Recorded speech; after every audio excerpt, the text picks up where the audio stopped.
बुलढाण्याच्या मोताळा तालुक्यातील गोतमारा कोऱ्हाळा शिवारात पाझर तलावाच्या निर्मितीसाठी 2009 साली अनेक शेतकऱ्यांची जमीन संपादित करण्यात आली होती, परंतु शासनातर्फे संबंधित शेतकऱ्यांना मोबदला मिळाला नसल्याने नीना तुळशीराम सपकाळ आणि इतर शेतकऱ्यांनी मलकापूर दिवाणी न्यायालयात दावा दाखल केला होता।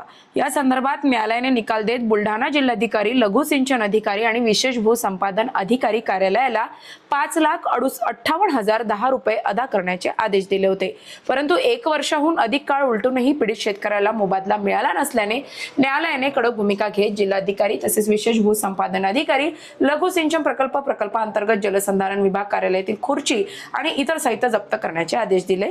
यानुसार जप्तीच्या कारवाईसाठी ॲडव्होकेट विनोद बावस्कर यांच्यासह पीडित शेतकरी प्रथमतः जिल्हाधिकारी कार्यालयात पोहोचले होते, मात्र जिल्हाधिकारी हजर नसल्याने त्यांची खुर्ची जप्त न करता जलसंधारण विभागातील अधिकाऱ्यांची खुर्ची जप्त करण्यात आली आहे। या कारवाईने शासनावर नामुष्की वाढवली आहे। आज रोजी मी ॲडव्होकेट विनोद बावस्कर तसेच माझे क्लायंट मोजे कोराळा बाजार, निपाणा आणि गोतमारा या शिवारातील त्यांचे प्रकरणे शासनाने भूसंपादित केलेले होते, तरी त्याविषयीच्या केसेसच्या दिवाणी न्यायालय वरिष्ठ स्तर मलकापूर येथे नियमित चालू आहे। त्यामध्ये दरखास्त आहे, त्यामध्ये माननीय कलेक्टर साहेब, माननीय लसिका थोरात साहेब तसेच स्थानिक स्तर श्री मुंडे साहेब यांनी अद्यापपर्यंत कोणतेही पैसे भरलेले नाही आणि ती रक्कम फार मोठ्या प्रमाणात असल्यामुळे आज रोजी आम्ही यांच्या कार्यालयावर जप्ती वॉरंट आणलेला आहे, शासना थ्रू आणलेला आहे।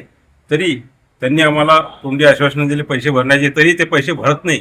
त्यामुळे आज रोजी आम्ही या संबंधित तिन्ही अधिकाऱ्याच्या जवळपास जे इन्स्ट्रुमेंट असतील ऑफिसमध्ये, गाडी वगैरे, चेअर वगैरे आणि त्यांचे कम्प्युटर वगैरे हे जप्त करण्यासाठी आलेलो आहोत। ते आम्ही आमची कारवाई करणार आहेत, तरी त्यांनी शासनाचे जे असलेले आमचे पैसे आहेत ते त्वरित भरावे ही त्यांना विनंती आहे।